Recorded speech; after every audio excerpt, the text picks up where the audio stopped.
Assalamualaikum warahmatullahi wabarakatuh, Ustazah. Waalaikumsalam warahmatullahi wabarakatuh. Alhamdulillah, sehat walafiat hari ini Ustazah Nji. Alhamdulillahirrahmanirrahim, Mas Ishak. Alhamdulillah kita dalam keadaan sehat walafiat semuanya. Masih liburan ini kalau anak-anak sekolah, makanya saya ditemani anak saya juga ini. Masih cuti juga ya. Iya. Semoga Mas Ishak dan keluarga juga sahabat-sahabat muslimah, sahabat-sahabat semua Dulur Victor yang menyimak kita pada pagi hari ini, baik melalui apapun ya. Ya. Tapi semoga dalam keadaan sehat walafiat juga beserta keluarga. Amin ya rabbal alamin, masya Allah. Baik, pada kesempatan hari ini Ustazah, ya untuk topik kita pada pagi hari ini nih tentang kerusakan pergaulan di tengah masyarakat harus dihentikan. Iya. Ngomong-ngomong, ini topik ini bagaimana ini awalnya Ustazah? Memang apakah sebegitu rusak begitu ya pergaulan di tengah masyarakat kita atau bagaimana ini Ustazah? Iya, jadi saya sebenarnya ketika membahas tentang pergaulan ataukah kalau beberapa waktu yang lalu perzinahan begitu ya, ini bukan kali pertama ya Mas Ishak ya kita membahas tentang bagaimana fenomena kerusakan sistem sosial, termasuk di dalamnya lebih spesifik adalah sistem pergaulannya ya. Tapi memang saya pribadi merasa kayaknya kok perlu kita ulang lagi untuk kemudian kita reminder ke tengah-tengah umat, ke tengah-tengah tidak hanya generasi mudanya Mas Ishak, karena realita kerusakan ini itu sebenarnya pada semua generasi, lintas generasi ya. Kami merasa perlu untuk mengulangnya karena akhir-akhir ini di tengah kita itu sedang sibuk untuk persiapan sholat ini menyambut Idul Adha, ibadah haji gitu ya Mas Ishak ya, ataupun kemudian berbagai macam kesulitan hidup yang juga kemudian siapapun pasti merasakannya secara ekonomi dan seterusnya. Tapi pada saat yang sama yang namanya berita-berita, bombardir berita tentang kerusakan pergaulan itu loh Mas Ishak. Mulai dari pembunuhan perempuan yang kemudian dilemparkan dari tol gitu ya, oleh ternyata itu mantan pacarnya, atau kemudian tadi sebelum kesini saya sempat membaca tulisan dan berita tentang yang kepala sekolah kemudian mengalami serangan sesak nafas. Saya meninggal nggak itu ya? Iya. Sampai meninggal ya setelah melakukan zina dengan gurunya, dengan guru di sama-sama gurunya begitu ya. Maksudnya, jadi ini tuh memang kalaupun kemudian kita mendengar berita itu tadi dua yang saya sebutkan terakhir ini kan berita yang semacam ini tuh seliweran tuh hampir nggak kehitung ya Mas Ishak ya. Setiap hari. Ya, setiap hari selalu ada yang yang kemudian diikuti dengan mutilasi, yang diikuti dengan diambil hartanya. Tapi di situ juga ada unsur ya perkosaan, ya perzinahan, ya kemudian ada hubungan dengan pergaulan yang kita mau zoom di situ itu ada rusaknya. Apakah kerusakan itu tidak dikenali kah? Bahwa itu nggak mendadak tiba-tiba mereka itu nggak sengaja ketemu, nggak sengaja kemudian jadi ada pembunuhan, ada kekerasan seksual. Itu ada yang namanya steppingnya gitu loh Mas Ishak ya. Langkah-langkah. Yang menuju ke sana yang seharusnya itu sebenarnya itu bisa dicegah. Apakah kemudian yang semacam ini itu menjadi sesuatu yang tidak dikenali kah oleh umat ini sedemikian, atau apa yang buat mereka kemudian merasa seperti filter-filter yang seharusnya itu ada yang sedemikian banyak itu tiba-tiba kayak lost, tiba-tiba jadi langsung kejadiannya itu ada di mendadak jadi kehamilan atau kemudian perkosaan, ataupun ada yang kemarin kan juga ada itu yang beberapa kasus kekerasan seksual di lingkungan pendidikan agama. Nah, ini juga termasuk yang membuat saya juga pengen mengangkat hal ini untuk coba mengingatkan, apakah anak-anak saya itu nggak ngerti kah? Bukan ada batasan-batasan pergaulan, sekalipun itu yang kemudian meminta menemuinya itu adalah kiainya kah, gurunya kah, misalnya begitu. Ketika kemudian itu melanggar syariat, sudah harusnya kan ngerti gitu loh. Ketika rambu-rambu yang ditetapkan oleh syariat tadi itu diikuti, mestinya mereka itu akan ada pada situasi yang relatif tidak semudah itu begitu. Kemudian kok tiba-tiba jadi korban perkosaan dan seterusnya itu ya. Nah itu sebenarnya masih saya kenapa kemudian kita angkat lagi karena memang ada yang sesuatu yang mungkin kita ingin zoom out kan itu ya, kita ingin zoom in kan ya, kita perbesar gitu itu untuk lebih dari sisi sebenarnya kita itu kalau kita itu muslim, kita itu sudah punya yang namanya rambu-rambu pergaulan yang sangat rinci. Sistem pergaulan nizamul ijtima'i fil Islam itu lengkap.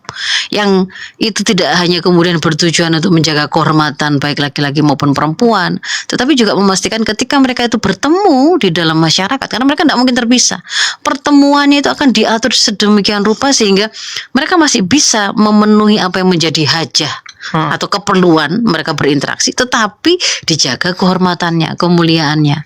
Tidak kemudian menjadi pertemuan yang ternyata hanya menjadi musir atau menjadi faktor yang saling merangsang satu sama lain, itu akhirnya mengantarkan mereka pada sebuah kemaksiatan. Begitu Mas Isan. Insya Allah. Ini dulu latar belakang daripada apa yang kita mau bahas ini ya.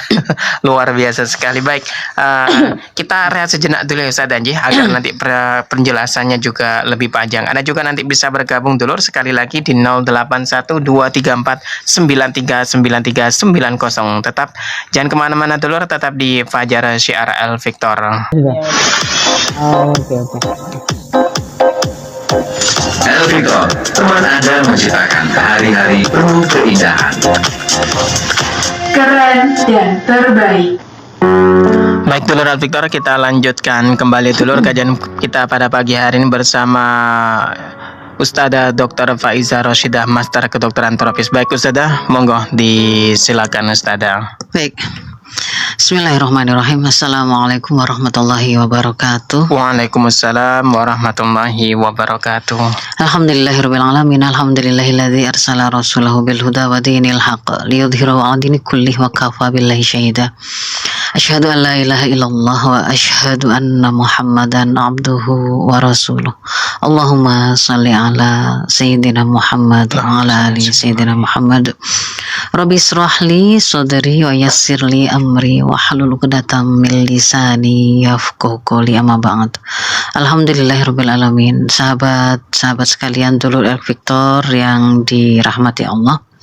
Kalau kita bicara kerusakan pergaulan di tengah masyarakat hari ini, maka fenomena kerusakan itu adalah sesuatu yang siapapun saya kira kalau mau objektif itu bisa sampai pada kesimpulan yang sama.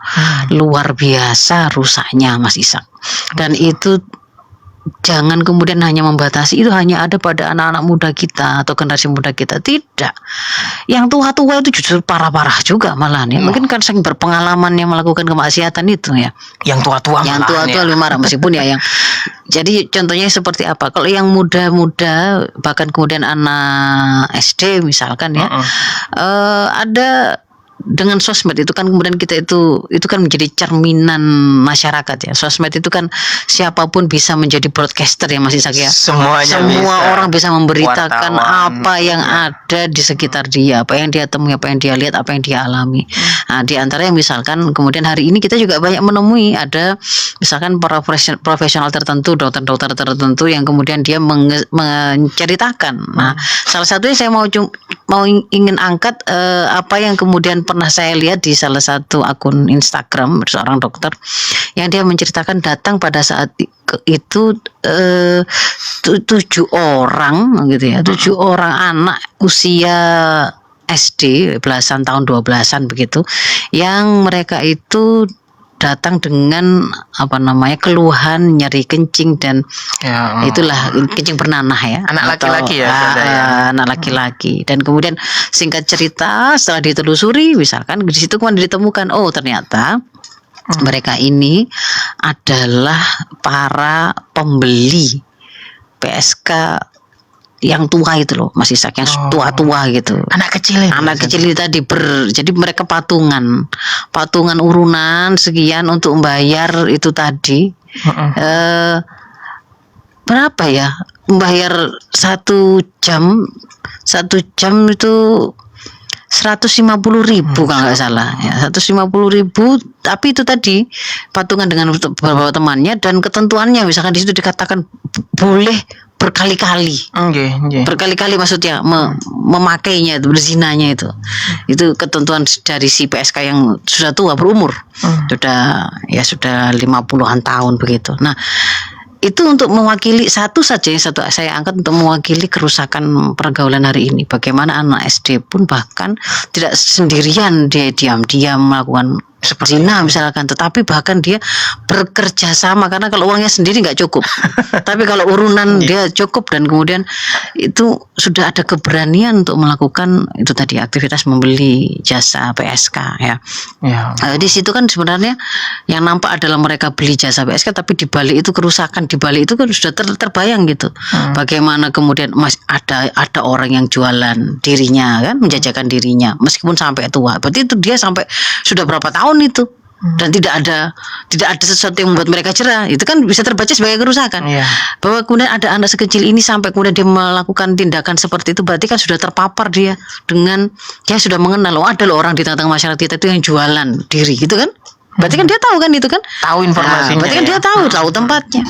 Nah, dan kemudian bahwa dia menjadikannya sebagai salah satu cara untuk memenuhi saat naluri seksualnya itu meronta-ronta, berarti di situ dia juga ada kerusakan yang lain, bahwa anak-anak kita yang balik-balik yang kemudian mulai memiliki ketertarikan pada lawan jenis, ada di luar sana yang kita tidak tahu apa jenisnya itu, yang membuat naluri seksual mereka itu terbangkitkan, membuat mereka susah mengendalikan diri, kecuali kemudian mereka didorong dalam tanda kutip ya. Kalau dipaksa sebenarnya nggak ada yang kemudian memaksa kayak nyeret dia itu kan tidak. Wong setan pun bahkan tidak memiliki kemampuan untuk nyeret orang berzina kan tidak bisa.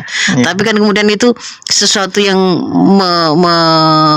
menyuasanakan mereka itu lebih mudah untuk kemudian mengambil langkah aktivitas zina tadi. Nah, itu kan berarti ada kerusakan juga. Apakah itu tontonan porno yang bombardir ya, yang banyak, yang banjir, ataukah ada perbincangan di tengah mereka yang rusak sampai kemudian anak SD ini juga bisa membicarakan ada rencana begitu, ya, misalnya begitu ya. Ini contoh kerusakan di level anak SD. Turun ke bawah juga kita mulai ada anak SD itu kemudian melakukan sodomi kepada adik kelasnya yang TK, atau kemudian juga uji coba perkosaan kepada anak kecil, perempuan, adik kelasnya yang perempuan. Kalau yang laki juga ada gitu, sama-sama lakinya. Berarti kan disodomi ya. Jadi itu fenomena kayak begini nih, itu sekarang itu lazim, sudah mulai ya. Kalau kita kemudian naik lagi kepada lingkungan pendidikan di atasnya ya, SMP, SMA, bahkan kemudian di sistem pendidikan agama ya, misalnya pesantren, kita kemudian mendapati ada beberapa kasus santri jadi korban pelecehan seksual atau perkosaan mereka tertentu. Nah di situ kan itu juga fenomena kerusakan begitu loh. Kok bisa ada orang yang dia itu dikira oleh umat itu memiliki ilmu, memiliki pemahaman yang harusnya mengontrol tindakan mereka, ada di tempat pendidikan yang orang tua mau mempercayakan anak itu, malah kok dia malah kemudian menjadi pelaku kerusakan itu. Dan kita bisa membaca sisi yang lainnya, anak-anak yang kemudian dititipkan di sana sampai kemudian mereka itu menjadi korban perkosaan tadi, selain bahwa ada faktor hubungan yang asimetris ya, berarti mereka kan bisa jadi dipaksa ya Mas Ishak ya. Tetapi bahwa apakah ketika kemudian mereka dipaksa itu ada struggle-nya, ada penolakannya, ada keberanian untuk kemudian ngomong kah, atau teriak kah, atau kemudian melaporkan dan seterusnya begitu ya, menceritakan ke orang tua atau menolak, itu ada ndak? Kalau kemudian sama sekali tidak ada, dan mengira saking naifnya mereka itu tidak ngerti itu adalah sebuah kemaksiatan. Ada yang kemarin ada berita yang dikatakan syekh itu disebutnya syekh itu bukan ya. yang satu lagi yang Pekalongan, yang juri tahfidz Indonesia bahkan itu yang Mesir itu ya, saya nggak mau nyebut nama, yaitu itu kan juga kemudian masa kemudian ada yang di apa namanya di doktrin dengan Imam Ali juga melakukan seperti ini, sahabat Rasul dengan sahabat Ali juga melakukannya, masya Allah. Jadi ada kalimat yang seperti itu, bisa jadi nanti kemudian di kalangan sistem pendidikan yang tadi itu oknum ya, tapi memang itu harus kita ungkap biar nggak bertambah banyak ya. Itu bisa jadi mereka memang kemudian juga menggunakan doktrin-doktrin yang sifatnya kayak metafisik begitu. Kadang-kadang itu kayak metafisik, kayak mereka itu sakti, sedang ditransfer ilmu. Nah, yang begini-begini nih loh, anak-anak ketika kemudian anak-anak kita itu dengan begitu polosnya mengikuti apa kemauan orang lain, meskipun itu gurunya atau kiainya, padahal itu jelas-jelas sebuah keharaman. Masuknya mereka dalam satu kamar di ruangan khusus pribadi, itu sebenarnya sudah keharaman. Nah, ini menunjukkan satu fenomena, apakah kemudian anak-anak kita tadi itu tidak kita kasih sama sekali modal pemahaman? Kalau iya, berarti di situ pun menjadi sebuah indikator adanya fenomena kerusakan pergaulan itu, pemahaman yang dhafus syadid fi fahmil Islam, itu maksudnya kelemahan yang amat sangat terkait dengan pemahaman bagaimana sih sistem pergaulan itu di dalam Islam itu ternyata menjadi sesuatu yang tidak dimiliki, sangat lemah, terjadi kelemahan yang amat sangat. Kemudian di level berikutnya, ketika kemudian fenomena LGBT lalu masif, lalu mereka secara terang-terangan mengatakan itu hak asasi manusia, lalu kita yang muslim ikut-ikutan melihat itu sebagai sesuatu yang oh ya sudah, lalu kita normalisasi, kita malah ikut menikmati tontonan mereka, bagaimana show mereka, bagaimana kemudian mereka berbagi tips untuk menjadi LGBT yang aman begitu. Nah, itu berarti juga sebuah fenomena kerusakan pergaulan di tengah masyarakat itu masih sangat. Belum kemudian kalau kemudian fenomena-fenomena di kota pelajar yang banyak kampusnya, yang itu kemudian diikuti dengan banyaknya kos-kosan, tapi juga cuma disertai banyaknya kos-kosan itu menjadi sentra-sentra perzinahan. Nah, kan juga menjadi sentra perzinahan. Banyak ya seperti itu. Jadi karena yang namanya yang mahasiswa tadi itu keluar dari rumahnya itu menjadi lebih bebas dan lepas dari pengawasan orang tuanya, tapi mereka itu tidak memiliki kontrol diri, pemahaman yang akan mengendalikan tingkah laku mereka dengan benar, ditambah dengan masyarakat yang kemudian hanya berpikir cuan, yang penting kos-kosan saya laku. Karena yang kemudian menolak untuk tidak mengizinkan dipakai berzina, kos-kosan itu lebih relatif tidak laku begitu. Jadi di situ kan, lah itu juga fenomena kerusakan di tengah masyarakat lagi yang lain begitu loh. Berkelindan antara kerusakan level personal yang sudah tidak ingat halal haram, tidak sadar bahwa Allah itu selalu melihat, bahwa sekalipun tidak ada CCTV-nya pada saat mereka zina, itu CCTV Allah itu tetap jalan. Itu aspek kontrol pertama itu lepas, ketakwaan itu lepas. Ternyata ditambah dengan kondisi masyarakat yang mulai apatis, mulai egois, berpikir hanya cuan saja. Lepas amar ma'ruf nahi mungkar, itu kerusakan yang lain. Nah, ditambah dengan kalau digabungkan dengan kok bisa ada banyak tontonan-tontonan itu, akhirnya merangsang bangkitnya naluri seksual secara vulgar dan seterusnya. Itu kan berarti ada mekanisme pengaturan sistem media kita yang juga lagi-lagi itu terbaca ada masalah di situ. Hadirnya negara untuk kemudian melakukan pelindungan kepada seluruh warga negaranya, termasuk generasinya yang kemudian harusnya kemudian disterilkan, yang namanya pornografi, porno aksi itu dari kehidupan publik, hanya boleh ada di kehidupan privat, yang itu pun kehidupan yang halal. Itu ternyata ketika itu tidak hadir sistem untuk mengaturnya, jadi kompleks kerusakan ini masih hingga kemudian akhirnya kita temukan ada, misalkan saya membaca status gitu ya. Ada banyak kan ibu-ibu hari ini tuh ketika dunia digital dan dunia maya itu menjadi kehidupan yang sama-sama eksisnya dengan dunia nyata. Ketika mereka di dunia nyata mengalami persoalan dengan pasangan, misalkan perselingkuhan, mereka bawa itu ke dunia maya, konsultasi ke sesama netizen. Ya, kemudian dia bikinlah postingan, suami saya berselingkuh begini. Bagaimana kalau menurut kalian saran untuk saya apa? Nah, gitu kan ya. Iya. Lalu saya baca komentar-komentarnya. Ada yang kemudian Dibalas. Iya. balas selingkuh Selingkuh ganti juga. aja Bu gitu. Ada yang kemudian kalau saya selama suami itu selingkuhnya itu adalah beli, dalam arti membeli PSK, maka tidak masalah. Karena itu berarti kan yang jadi masalah itu kalau atas dasar cinta gitu. Jadi Menormalisasi. seperti itu ya, jadi akhirnya. bahkan kemudian kalau kemudian suaminya itu tugas luar kota, yang kemudian dia yang menyiapkan begitu perlengkapan untuk suaminya nanti itu berzina dengan membeli tadi dan seterusnya. Jadi di situ kan saya juga lihat, saya baca komentar itu, saya lihat foto profilnya berkerudung muslimah, tapi kemudian menyampaikan sebuah saran, selingkuh ganti saja Bu, balas, jangan mau, nah, begitu kan ya. Kemudian ketika ada yang memberi sebuah nasihat, suaminya zina itu haram, kalau istrinya kemudian berzina itu haram, maksiat. Orang yang kemudian menyarankan atau menyuruh orang lain untuk berzina meskipun dalam rangka membalas itu juga haram.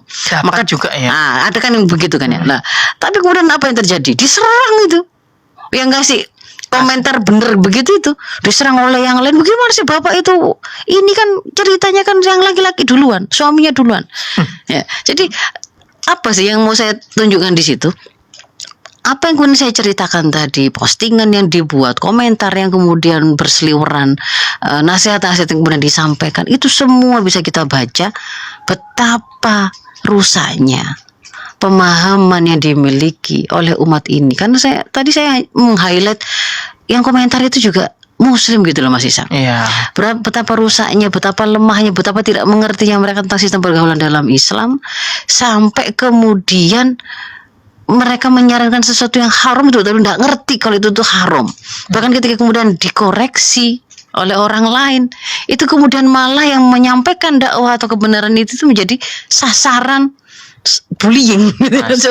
seperti orang yang melakukan kesalahan gitu ya. Nah, jadi itu yang ingin diantara yang ingin saya tunjukkan, bahwa fenomena kerusakan pergaulan hari ini itu luar biasa sudah. Dan itu level atau lintas generasi. Dan tadi saya tambah juga ya, yang bahwa hari ini pun bahkan pelakunya adalah juga orang-orang yang digugu dan ditiru, yang tadi yang sempat kita angkat ya. Ada fenomena kepala sekolah berzina dengan anak buahnya juga seorang guru, tapi kemudian terungkap ke publik karena mengalami sesak nafas sang bapak kepala sekolah itu lah, sehingga mau tidak mau kan akhirnya yang selingkuhannya tadi, si guru perempuan itu kemudian harus menyampaikan, melaporkan, minta tolong. Nah, dari situ terbuka. Jadi di sini lah gurunya saja begitu, kepala sekolahnya begitu, lagi pimpinan pesantren begitu, Masya Allah. Apalagi kemudian kita tidak bicara di lorong-lorong yang lebih gelap lagi, yang itu di dunia gemerlap, itu memang pergaulan yang memang rusak, tentu saja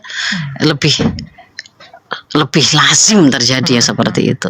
Ya, jadi itu item pertama Mas Isak ya. Kita harus mengakui bahwa situasi hari ini itu kita ada dalam keadaan terjadi kerusakan pergaulan yang amat parah di tengah masyarakat kita, meskipun masyarakat kita itu mayoritasnya itu Muslim, karena ternyata pelakunya itu juga banyak yang Muslim, kan begitu kan ya. Padahal kita itu juga tahu ancaman Allah ketika zina, riba, itu diantara yang disebut dalam hadis itu kan merajalela, itu seolah-olah kan penduduk negeri itu seperti menghalalkan diri mereka untuk mendapatkan adab dari Allah kan ya. Oh, bukan satu orang saja yang kena ya. Iya, kan wattaqu fitnatan la tusibanna alladziina dzalamu minkum khassah, itu Al-Qur'an itu ya.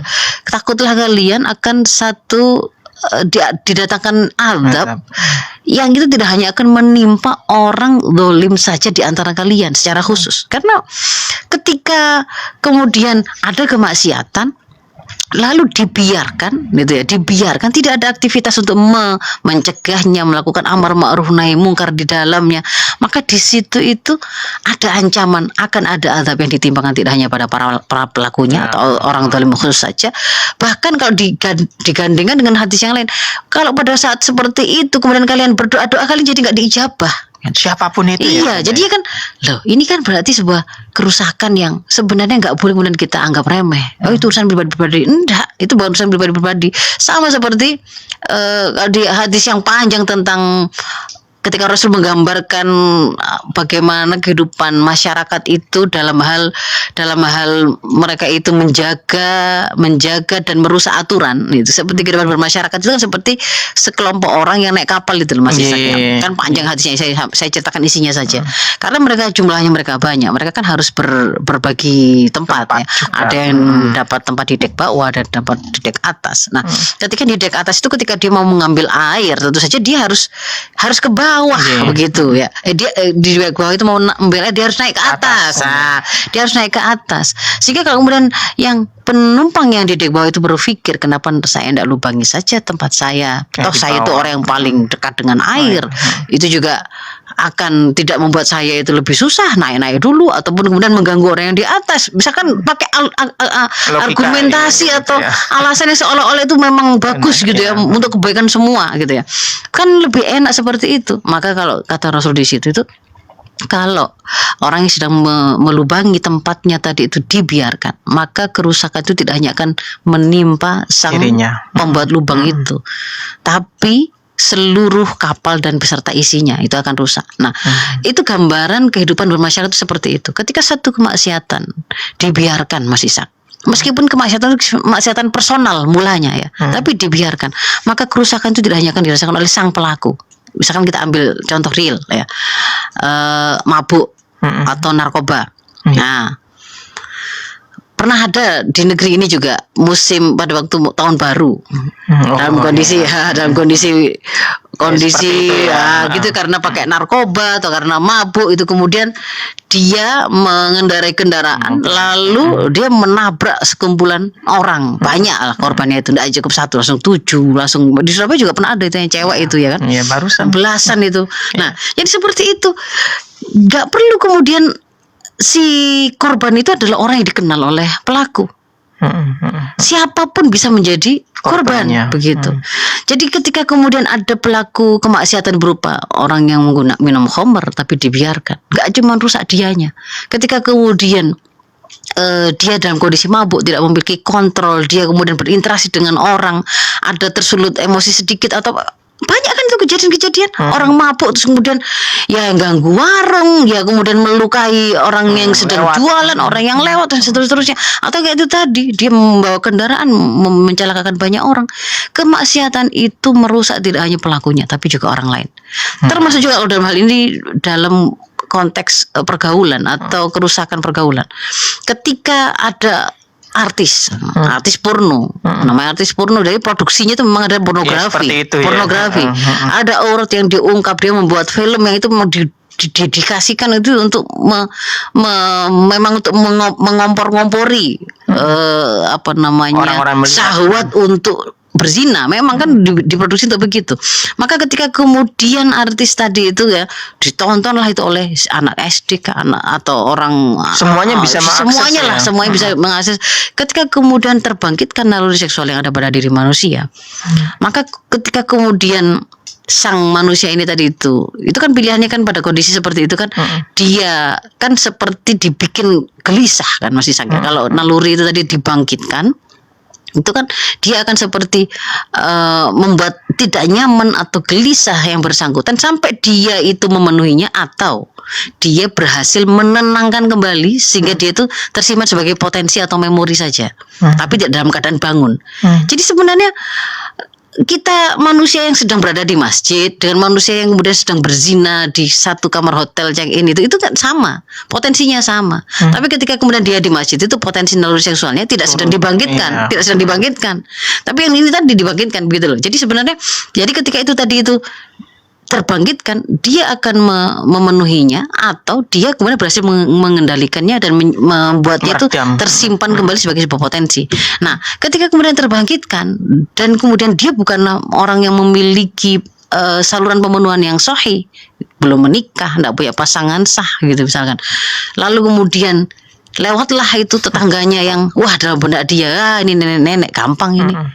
nggak ada yang tahu, nggak ada yang Nggak punya kekuatan. nggak punya keluarga, nggak Iya. punya kekuatan. Nah, nenek-nenek itu jadi korban. Atau kemudian anak tetangganya yang kecil dibujuk dengan permen, dibujuk dengan ini. Nah, jadi kalau kemudian si pelaku, si orang-orang feminis yang kemudian mengatakan pelaku perkosaan itu terjadi itu bukan karena ada aurat wanita yang dibuka gitu ya. Buktinya mereka pakai argumentasi, buktinya korbannya itu bisa nenek-nenek, bisa anak kecil yang mereka itu nggak kemudian membuka auratnya misalnya begitu, atau bahkan wanita bercadar nggak membuka auratnya.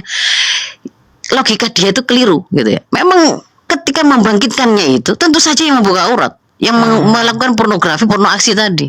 Tapi ketika kemudian sudah terbangkitkan, pemenuhannya itulah kalau harus dilampiaskan kepada artis pornonya, kapan ketemunya? Iya.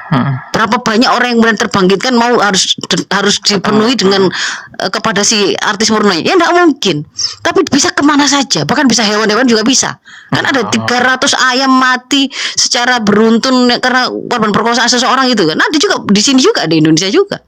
Ayam di satu wilayah kok mati gitu karena ternyata jadi korban perkosaan. Jadi itu tadi ketika ditelusuri kan karena mereka nonton tontonan Seperti porno itu, dan ya. seterusnya. Nah, di situ itu jadi sebenarnya kerusakan itu pelakunya itu bisa jadi si A, tapi kemudian yang jadi korban akibat tindakan Si A itu. maksiat si A tadi itu bisa jadi orang yang memang sama sekali bahkan tidak Nggak kenal kenal, dengan ya. pelakunya, tidak melakukan kesalahan begitu loh.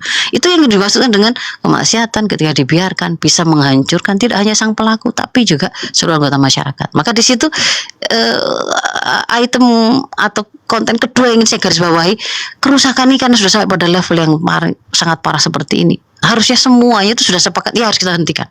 Begitu.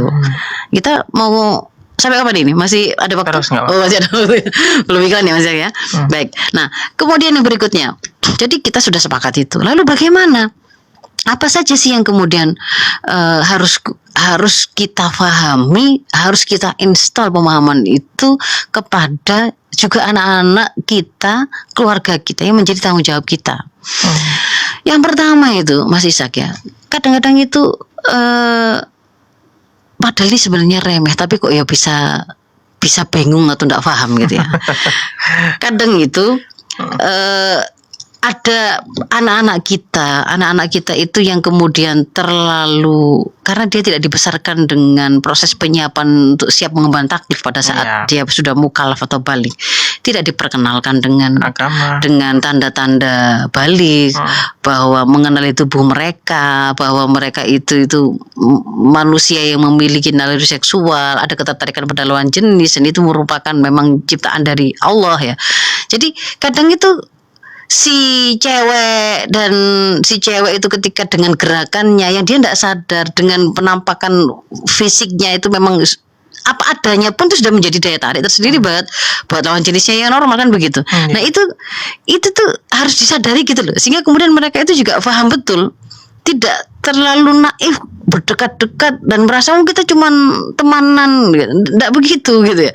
Jadi kita harus paham bahwa di tengah manusia itu ada, Allah itu menciptakan memang ada naluri seksual yang itu tujuan dari penciptaan itu adalah untuk melestarikan keturunan manusia, Mas Isa, melangsungkan jenis manusia. Melangsungkan jenis manusia itu kan berarti harus ada kelahiran generasi baru kan. Yang itu dilahirkan dari adanya perkawinan. Kalau perkawinan itu supaya terjadi pasti harus ada ketertarikan. Harus ada ketertarikan dari laki-laki maupun perempuan. Karena itulah memang kemudian Allah berikan yang namanya naluri itu.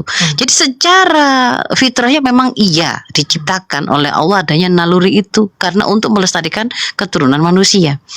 Nah, penampakan dari adanya naluri itu diantaranya adalah suka dengan lawan jenis, suka diperhatikan, ingin disayangi, ingin menyayangi, ingin mengungkapkan cinta, sampai kemudian tentu saja sampai penampakan lainnya adalah ingin berhubungan seksual, karena memang itu penampakan dari keberadaan si naluri seksual tadi.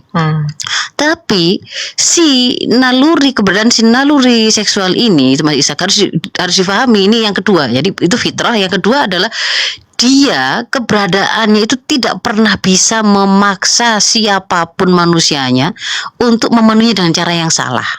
Bukan gara-gara ada naluri itu terus, itu kan fitrah, cinta itu fitrah. Lalu gara-gara ada cinta maksa kamu zina ta? Enggak.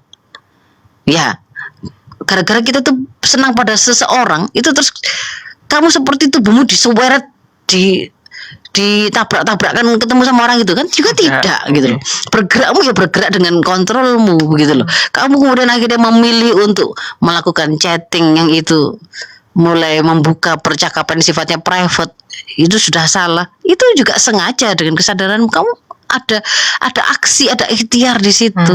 Mau menerima telepon yang Orang kesasar, yang kemudian omongan-omongan itu sudah sebenarnya itu sudah alarm bahwa itu bukan nggak ada kepentingannya untuk melakukan interaksi antara laki-laki dan perempuan dalam hal ini, tapi kamu teruskan, itu pun juga sesuatu yang kamu lakukan. Itu ikhtiari, itu bisa kamu pilih, nggak dipaksa kamu itu oleh setan, itu nggak dipaksa gitu loh.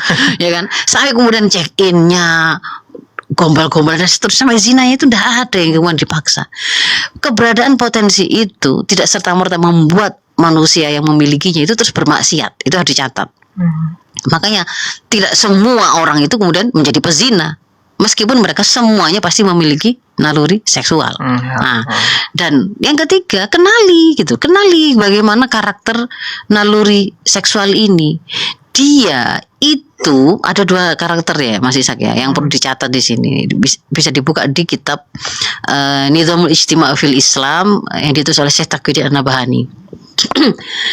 Beliau menjelaskan begini. Kalau naluri, termasuk di antara naluri seksual itu sumber rangsangannya itu bersifat dari eksternal, Mas Iksan. Jadi dia itu akan bangkit minta dipenuhi itu ketika ada rangsang dari luar. Rangsang dari luar itu bisa berupa fakta aslinya, fakta langsungnya. Misalkan dia melihat aura terbuka, langsung faktanya, atau tidak ada faktanya, dia di kamar sendirian mungkin, tapi dia hadirkan pikiran yang mengulang itu tadi, hal yang bisa merangsang bangkitnya naluri seksualnya. Jadi bisa berupa pemikiran, bisa berupa fakta langsung. Ketika kemudian ada fakta yang kemudian memusiri, maka karakter kedua dari si naluri ini adalah dia memang akan menuntut pemenuhan kan. Tadi saya sudah sempat singgung sebentar, dia akan menuntut pemenuhan. Kalau tidak dipenuhi, dia itu akan merasa gelisah, dia akan merasa tidak enak, akan merasa nggak nyaman sampai dipenuhi atau dia berhasil mengendalikan. Nah, tapi tuntutan pemenuhannya untuk naluri di Mas Ishak itu tidak bersifat qot'i atau pasti. Artinya seandainya nggak dipenuhi pun dia tidak akan mati, Maka orang yang tidak pacaran seumur hidupnya tidak akan mati. Orang yang tidak pernah zina, tidak pernah ngeseks seumur hidupnya, tidak akan mati. Orang yang jadi pendeta, yang katanya kemudian itu nggak boleh menikah, nggak boleh begitu ya, nggak boleh melakukan pembunuhan, juga tidak akan mati. Dia tetap sebagai manusia, dia tetap hidup ya, tetap hidup, begitu loh. Jadi dia itu nggak punya karakter pemenuhan yang memaksa. Beda dengan kebutuhan jasmani, kebutuhan fisik. Kalau kebutuhan fisik itu kebutuhannya itu bersifat internal, nggak gara-gara kita lihat gambar oksigen lalu kita ingin bernafas, enggak.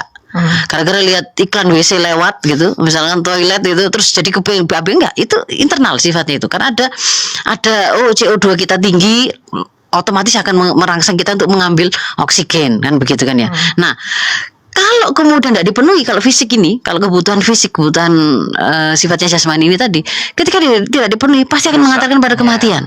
Cuman nanti bedanya puasa nafas sama puasa makan sama puasa air itu mana yang lebih cepat. Tapi semuanya akan mengantarkan pada kematian. Termasuk puasa nggak tidur juga, sama sekali nggak tidur, nggak istirahat juga bisa mati.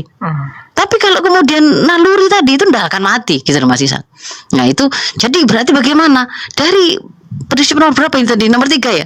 3. Itu berarti kan Anda bisa belajar. Kalau ingin tidak sibuk digelisahkan oleh naluri seksual yang bolak-balik bangun dan minta pemenuhan, yang buat kamu akhirnya itu nggak bisa konsentrasi, akhirnya kemudian seperti nyandu untuk lihat lagi dan seterusnya, maka kontrollah faktor-faktor luar yang itu bisa memusiri atau bisa merangsang bangkitnya naluri seksualmu. Eliminir itu kan, begitu kan ya. Ya jangan nonton tontonan-tontonan porno. Jangan baca Tulisan-tulisan, tulisan-tulisan novel-novel yang sekarang itu juga dalam bentuk novel pun, tulisan pun itu bisa digambarkan dengan vulgar yang meskipun nggak ada faktanya, itu pikiran kita itu bisa Imajiner ya. bisa memainkannya Itu begitu. lebih yang parah Sama itu juga sama-sama faktor yang bisa membangkitkan begitu ya. Termasuk kemudian pergaulan.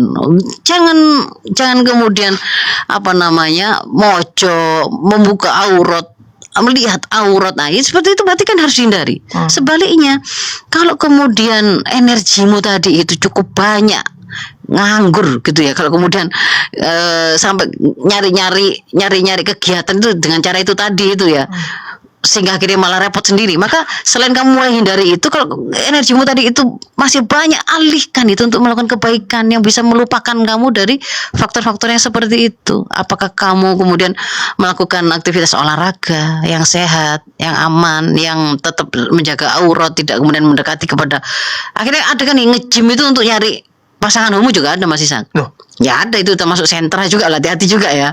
Oh, gym ya, padahal ada, atau ke kebugaran. mall, atau ada jalan-jalan ke mall, tapi itu juga mall juga termasuk begitu, juga ada yang kemudian menjadikan itu sebagai sarana untuk hunting juga ada. Jadi memang berarti kan harus ngerti betul gitu ya. Memang kalau memang mau olahraga ya olahraga, berarti hindari kemudian pilihlah misalkan olahraga itu yang tempatnya itu laki perempuan terpisah kan begitu dan seterusnya. Nggak campur. Nah, lalu alihkan itu dengan aktivitas-aktivitas yang justru bisa merangsang naluri kita yang lain, naluri untuk beribadah, naluri tadayun, naluri untuk mensucikan pencipta kita, takdis ya kan, melakukan ibadah taqarrub ilallah, datang ke kajian, di sana kemudian menambah ilmu, ngerti tentang sistem pergaulan yang benar, dikasih nasihat tentang Allah Maha melihat, halal haram sebagai standar, itu akan menguatkan. Nah, itu akan lebih memudahkan untuk kemudian mengendalikan dia, karena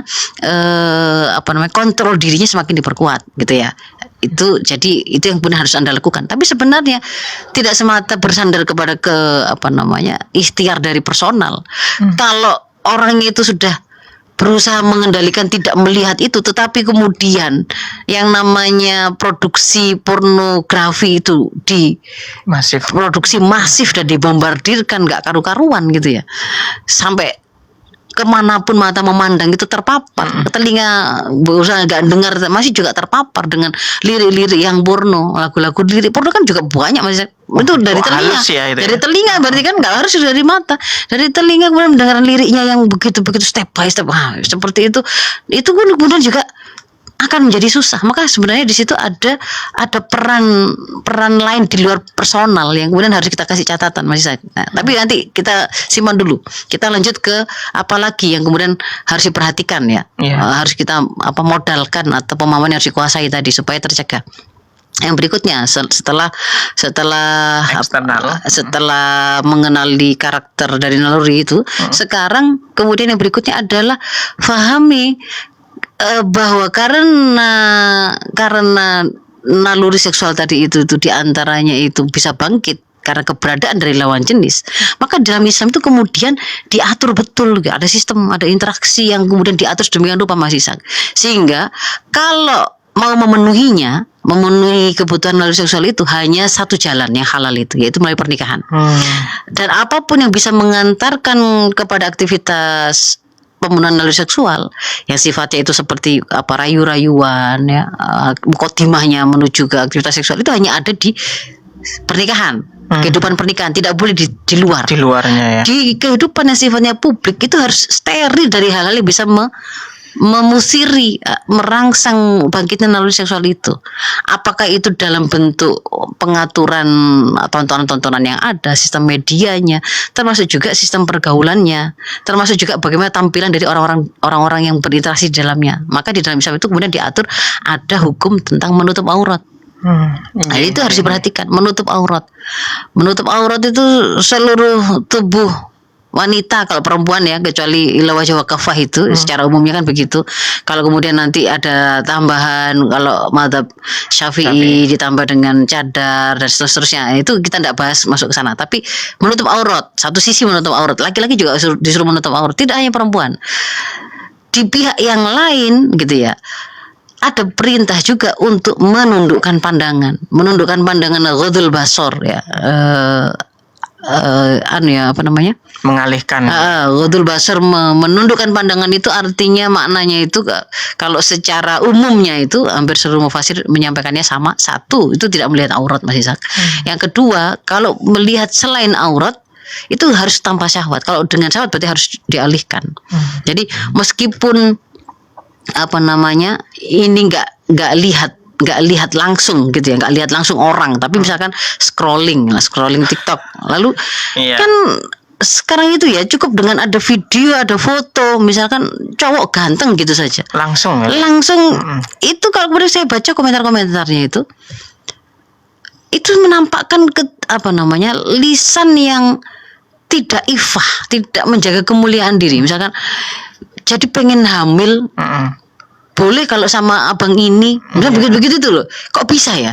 Meskipun itu kan hanya komentar, tetapi mewakili dari sebenarnya mewakili persepsi yang dia punya, dan itu menampakkan kerendahan begitu loh. Loh, kok bisa? Ya kalau suamimu ya boleh, tapi kalau kemudian ini orang lain Anda berkomentar seperti itu, apalagi di publik. Nah, dipublish begitu. Meskipun itu hanya candaan, enggak ada. Dalam Islam pun bahkan kayak gini nih terlarang gitu loh. Candaan yang kemudian kan bisa jadi seandainya kemudian si fotonya si A tadi yang lewat, itu kemudian dia baca komentarnya, si cewek ini cantik juga, yang kemudian komentar pengen saya hamili, misal begitu. Lalu kemudian itu ditangkap sebagai sesuatu. Kan ini kan membuka kerusakan itu. Membuat mereka kemudian bisa melakukan interaksi. Wah, dibuka ini, dihubungilah di DM dan seterusnya. Itu kerusakan yang seperti ini pun oleh Islam akan dicegah gitu Mas. Jadi enggak hanya auratnya ditutupi, mata yang memandang ghadul basar. Lah ini nggak lihat aurat tapi kemudian dipentelengi sampai dinikmati. Nah, itu juga berarti pandangan yang dia itu mengandung syahwat itu yang seperti apa sih? Ketika ada ladzah di situ, ada proses menikmati Mas Isa, ada proses menikmati meskipun hanya suaranya, hanya wajahnya, mungkin belakangnya gitu atau jari-jarinya itu sebenarnya itu nggak aurat kan, tapi kemudian kalau jarinya saja seperti itu, apalagi nah berarti harus dialihkan, nggak dipandang, dialihkan. Scroll ya begitu, terlalu ganteng ya, jangan malah ditunggu. Harus scroll karena kalau seperti itu berarti saya mulai menikmati scroll begitu. Jadi bukan malah dibikinkan konten. Saya sempat tadi lihat konten mak-mak gitu.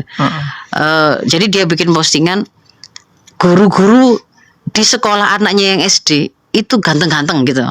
Dibikinlah ada guru yang masuk pagar sekolah, ditampakkan itu, pokoknya ditampakkan bahwa itu ganteng gitu. Lalu guru di mana, di ruangan apa, dikasih caption, kalau kayak gini maknya jadi pengen sekolah lagi. Nah kayak gitu-gitu itu juga menunjukkan tidak, itu sudah mama ya, mama. Makanya jadi kerusakan ini yang konflik itu juga sudah merupakan indikator kerusakan pergaulan gitu. Karena tidak mengontrol apa yang kita tulis, apa yang kemudian kita sampaikan, komentar kita gitu. Ya. Apakah iklan? Iklan dulu ya, baik dulur Al-Fiktor, menarik sekali untuk pembahasan topik pada pagi hari ini dulur. Tetapi kita akan lanjutkan kembali dulur setelah jeda berikut ini. Anda juga nanti bisa bergabung dengan kami di 081234939390. Jangan kemana-mana, tetap di Fajar Syiar Al-Fiktor. Al-Fiktor, teman Anda menciptakan hari-hari penuh keindahan. Keren dan terbaik. Baik dulur Al-Fiktor, kita lanjutkan kembali dulur kajian kita pada pagi hari ini bersama Dr. Ustadzah Faiza Rosida, Master Kedokteran Tropis. Ustadzah, kita lanjutkan kembali Ustadzah. Monggo disilakan Ustadzah. Baik, bismillah. Jadi lanjutannya yang kemudian harus dikenali atau difahami ya terkait dengan bagaimana rambu-rambu pergaulan dalam Islam. Selain aurat, menundukkan pandangan, kewajiban menundukkan pandangan, juga mengenali bahwa ada penjelasan atau pengaturan terkait dengan kehidupan khusus dan kehidupan umum, Mas Isa. Kehidupan khusus dan kehidupan umum. Batasan satu kehidupan itu dikatakan sebagai kehidupan khusus dan mana yang kehidupan umum itu adalah ketika satu kehidupan itu untuk memasukinya kita membutuhkan izin, maka itu adalah kehidupan khusus. Seperti rumah-rumah, kamar gitu ya, kamar misalnya kos-kosan, untuk masuk ke dalam kamar masing-masing itu juga menjadi kan membutuhkan izin.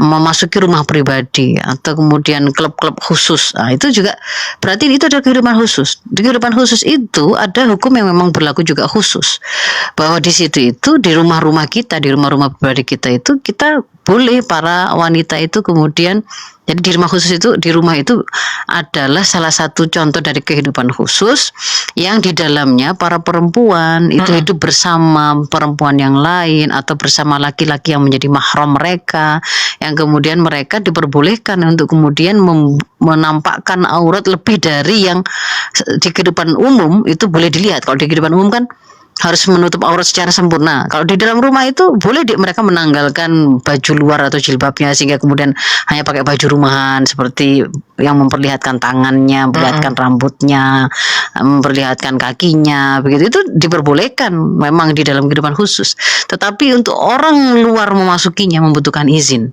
Nah, di dalam kehidupan khusus itu tidak boleh kemudian ada kita itu memasukkan orang lain tanpa izin kita gitu ya.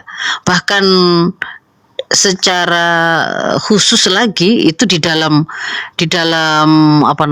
meskipun satu rumah, meskipun orang tua dengan anak, itu anak kecil sekalipun itu ada hukum ketika 3 masa, yaitu habis subuh, zuhur, kemudian mau tidur isya itu ya, setelah isya itu ketika mereka memasuki kamar orang tuanya sih harus izin gitu loh ya. Jadi itu memang ada ketentuannya begitu Mas Isan. Nah, dari sini itu berbeda statusnya dengan kehidupan umum. Kalau kehidupan umum, kehidupan publik itu seperti di jalanan, di jalan raya, di tempat-tempat publik, masjid, pasar, orang memasukinya kan nggak membutuhkan izin. Kita naik angkot, kita naik bis, naik kapal itu nggak membutuhkan izin khusus gitu kan ya. Orang bisa keluar masuk dari situ. Nah, kalau di kehidupan umum kan wajib menutup aurat secara sempurna tadi. Dan di situ boleh kemudian ketemu dan berinteraksi dengan orang-orang luar begitu ya, orang-orang asing tadi itu ya. Di sekolah, di kampus, di pasar kita berjual beli boleh. Tapi kalau di kehidupan khusus memasukkan orang bukan mahram, nah itu atau siapapun memasukinya itu harus dengan izin. Izin ya. Ini perlu dicatat supaya kemudian tadi itu loh, kayak ada anak-anak yang alasannya kerja kelompok Mas Isan. Kerja kelompok sama temannya. Tapi kemudian dia karena nggak paham tentang kehidupan umum dan khusus ini, disuruh langsung masuk ke kamar. Itu kan kehidupan khusus. Masuk rumahnya sih kehidupan khusus sebenarnya. Ya, private ya. Private. Tidak boleh ada hukum lain itu tidak boleh namanya kholwat. Kholwat itu menyendiri ya. Kalau orang ketiga mau masuk ke dalam pertemuan kita tadi, kita bertemu dengan lawan jenis 2 orang, tidak ada orang ketiga, dan ketika orang ketiga itu mau masuk ke dalam interaksi kita itu membutuhkan izin. Itu berarti itu kholwat kita itu. Karena kita kan meskipun itu posisinya itu di tengah-tengah kafe ya, tapi hanya satu meja itu kita berdua. Orang lain mau masuk nggak mungkin, kecuali pasti nggak enak lah pokoknya. Kelihatan sekali ya. Itu berarti sebenarnya sudah mojok, bahasa gampangnya mojok. Itu nggak boleh Mas Isa. Termasuk juga ikhtilat. Meskipun hajahnya itu hajah syar'i, hajahnya itu adalah hajah yang keperluan itu keperluan yang dibolehkan oleh syariat seperti menuntut ilmu. Tapi kalau kemudian menuntut ilmu antara gurunya dengan muridnya itu dibolehkan, namanya ada interaksi. Tetapi tidak mengharuskan proses pendidikannya itu antara sesama murid laki dan perempuan itu campur baur. Makanya kalau di dalam Islam itu kayak di masjid begitu, ada jamaah laki, jamaah perempuan. Boleh guru dengan murid itu berinteraksi, murid dengan murid juga berinteraksi sebatas apa yang menjadi kebutuhannya. Sama seperti kemarin kita berinteraksi dengan penjual gula misalkan, itu ya boleh. Tapi interaksinya itu ada sebatas apa yang menjadi kebutuhan syar'i tadi. Di luar itu tidak diperbolehkan. Saya beli gula, bablas, saya kemudian bicara tentang kok penampilan hari ini kok kelihatan seger, kok kelihatan parfum apa, nggak pakai begitu. Sesuai kebutuhan lalu kembali ke jamaah masing-masing, yaitu ke laki-laki, ke perempuan. Bertemunya itu mengharuskan ada interaksi yang dibolehkan oleh syarak, dan kemudian harus menjaga tidak ada ikhtilat, tidak ada khalwat. Nah, itu juga untuk kemudian memberi bekal. Kok bisa ada anak dia disuruh gurunya masuk ke kamar, disuruh buka baju, itu sudah nabrak banyak itu.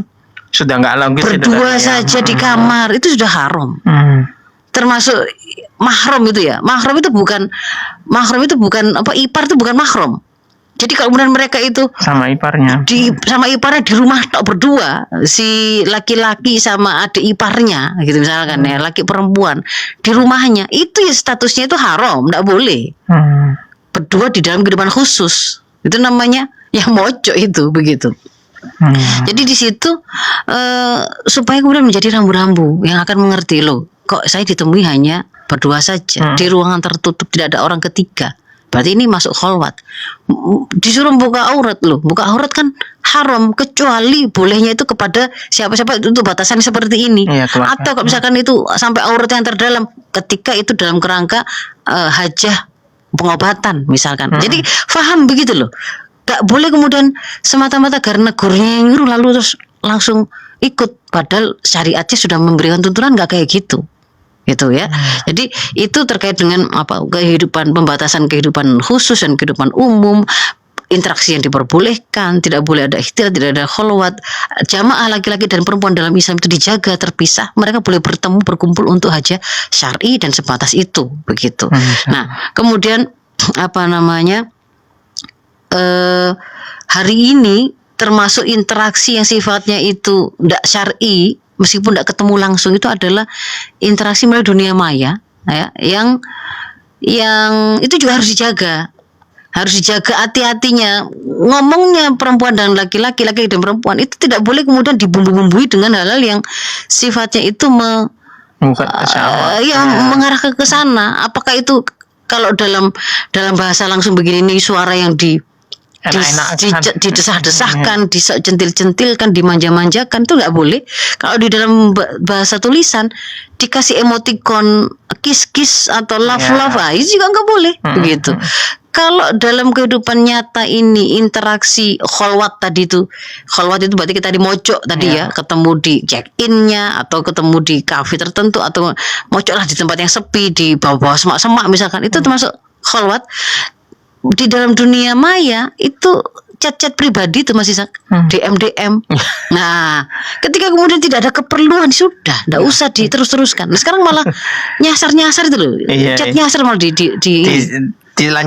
dilateni begitu kan ya. Jadi itu diantara rambu-rambu pergaulan yang kemudian harus kita pahami semua.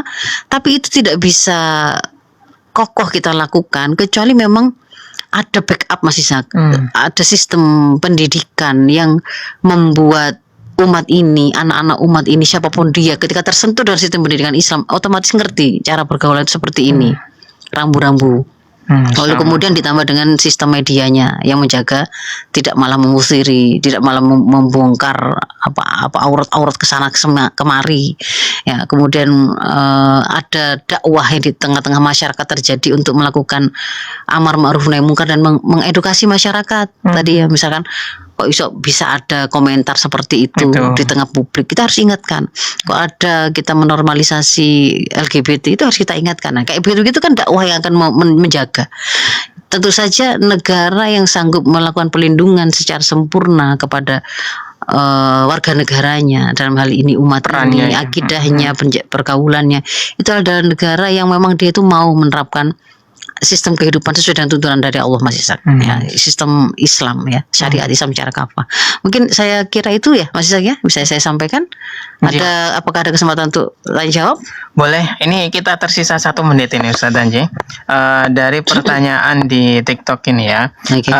Solusi anak kecanduan gadget kelas 2 SMP tidak mau sekolah, tidak bisa menerima nasihatnya siapapun.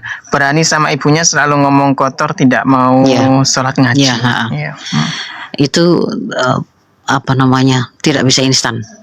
butuh komitmen tinggi dari orang tuanya, terutama orang tuanya, kedua-duanya, lalu butuh kesabaran. Nah, dan butuh mau menapaki langkah untuk melakukan perbaikan itu istiqomah, nggak terus semangat di depan habis itu mandek, nggak bisa. Nah, jadi memang di situ itu harus diakui ada kesalahan yang sifatnya itu sudah kadung gitu loh Mas Isak, sudah kadung berjalan dan itu numpuk-numpuk. Kekeliruan dan kesalahan pembiaran itu tuh sifatnya sudah berjalan lama dan saling berkelindan sehingga membuat persoalan itu semakin lebih rumit. Nggak sekedar kecanduan, tapi di situ itu ya ada unsur posisi orang tua yang tidak bisa sudah tidak diteladani, suaranya tidak didengar, ya kan. Kemudian ada faktor gadget itu yang kemudian sudah membentuk karakter candu tertentu. Yang kayak candu itu kan ada yang sifatnya mulanya itu baru psikis atau mental saja, tapi ada yang kemudian sampai pada fisik. Kalau dia tidak buka itu, kalau dia tidak lihat itu, kalau dia tidak memainkan itu, dia bisa ada keluhan yang sifatnya fisik, apakah berdebar-debar atau pusing atau kan seterusnya. Nah, jadi pada kondisi yang seperti ini masih tidak bisa kalau beliaunya hanya selesaikan sendiri, hanya dengan nanya saya di sini lalu kemudian selesai, tidak bisa. Saya sarankan datang ke ke rumah sakit, psikolog, ke bagian psikiater atau ke psikolog klinis boleh. Nanti di situ pasti akan diberikan program begitu ya, disusunkan program yang jelas akan dilakukan upaya untuk membuat dia lepas dari gadgetnya. Itu pasti dilakukan begitu. Tetapi ketika dia mau dilepaskan dari gadgetnya, dia harus ditangkap, diambil alih kasih sayang yang melingkupinya, yang tadinya itu perhatian, hiburan, semuanya kan dia dapat dari gadget masih sehingga kan berat itu dia dilepaskan dari gadget. Setelah dia dipisahkan dari gadgetnya, itu segala hal yang dia butuhkan yang selama ini disuplai dari gadgetnya itu kemudian harus diambil alih oleh yang lain, termasuk diantaranya yang paling penting adalah kehadiran kedua orang tuanya. Tidak boleh kemudian nggak bisa anaknya sendiri tok dititipkan, nggak bisa. Pasti nanti kalau misalnya dua-duanya orang tuanya itu bekerja sehingga tidak sempat ngurusi misalnya begitu, pasti akan ada yang saran untuk salah satunya untuk bisa fokus kalau memang ingin baik. Jadi nanti kalau saya sarankan ya datanglah ke itu tadi ya, boleh ke psikiatri, bagian psikiatri kalau di rumah sakit, atau ke psikolog klinis. Nah, untuk kemudian yaitu Anda konsultasikan, nanti di situ akan dibuatkan program. Tapi saya gambarkan tidak bisa itu akan berhasil kalau tidak ada kesabaran, pengorbanan, keistiqomahan dan tekad kuat untuk menjalani programnya, ikhtiar untuk menyembuhkan dari semua pihak. Kalau lepas agak-agak males itu nanti nggak berhasil begitu Mas Isak. Semoga diberi kemudahan oleh Allah untuk anaknya semakin membaik. Amin ya rabbal alamin. Baik Ustazah, karena waktu juga terbatas, mungkin kita bisa tutup ini Ustazah. Ya baik. Saya mohon maaf Mas Isak kalau ada hal yang kurang berkenan. Semoga Allah jaga kita dari pergaulan yang rusak, anak cucu keturunan kita dan seluruh umat ini, seluruh anak-anak generasi umat ini dari pergaulan yang rusak. Semoga Allah segera hadirkan tatanan sosial, sistem pergaulan yang dipatenkan dan dijaga oleh negara yang itu menerapkan syariah kafah, sehingga menjadi perisai bagi kita semua yang ada di dalamnya Mas Isak. Saya mohon maaf. Afuminkum ihdinas siratal mustaqim. Assalamualaikum warahmatullahi wabarakatuh. Waalaikumsalam warahmatullahi wabarakatuh. Terima kasih Ustazah Faiza Roshidah. Alhamdulillah, alhamdulillah Tulur, mudah-mudahan Tulur dari apa yang beliau sampaikan kita semuanya mendapatkan ilmu yang bermanfaat, barokah, serta mendapatkan ridho dari Allah Subhanahu wa taala. Tulur, sudah perjumpaan kita di Fajar Syiar Al-Victor hari ini Tulur. Saya Isak pamit undur diri. Terima kasih dan mohon maaf. Ihdinas siratal mustaqim. Wassalamualaikum warahmatullahi wabarakatuh.